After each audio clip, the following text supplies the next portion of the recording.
మొన్నదాకా ఈ ఎమోషనల్ సినిమాలు, action movies, ఈ హారర్ ఇలాంటివన్నీ చేశారు. మళ్ళీ మొత్తానికి మనకు కావాల్సిన ఫ్యామిలీ ఎంటర్టైన్మెంట్కి వచ్చారు. ఎలా ఉందన్నా మొత్తం?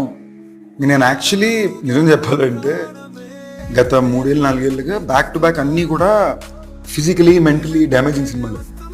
అంటే సెట్కి వెళ్తే పొగ, మట్టి, నిప్పు, ఒంటి మీద రక్తం, రోజు ఏడడం ఆడడం, వోకల్ గార్డులు దెబ్బతినేసి ఇలాంటివన్నీ ఉన్నాయి. ఏంటి మైకిల్, భైరవకోన, రాయన్, క్యాప్టెన్ మిల్లర్ అన్నిలాగే, ఏవన్ ఎక్స్ప్రెస్ అన్నిలాగే ఉన్నాయి.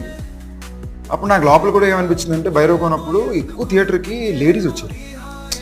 అండ్ నాకు చాలా ఇంట్రెస్టింగ్ ర్యాండమ్గా ఏంటో 2-3 లేడీస్ అనింది సినిమా నచ్చిందండి. నేను ఒకసారి అడిగితే ఒకరి దగ్గర సినిమా ఎలా ఉంటే ఏంటమ్మా నీ సినిమా మనం చూస్తామమ్మా అన్నారు.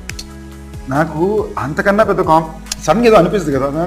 సరే పాపం అందరూ ఎప్పుడు చూసినా కూడా వెంకటాద్రి ఎక్స్ప్రెస్ లాంటి ఒక సినిమా చేయాలనుకున్నారు. నేను నా పర్సనల్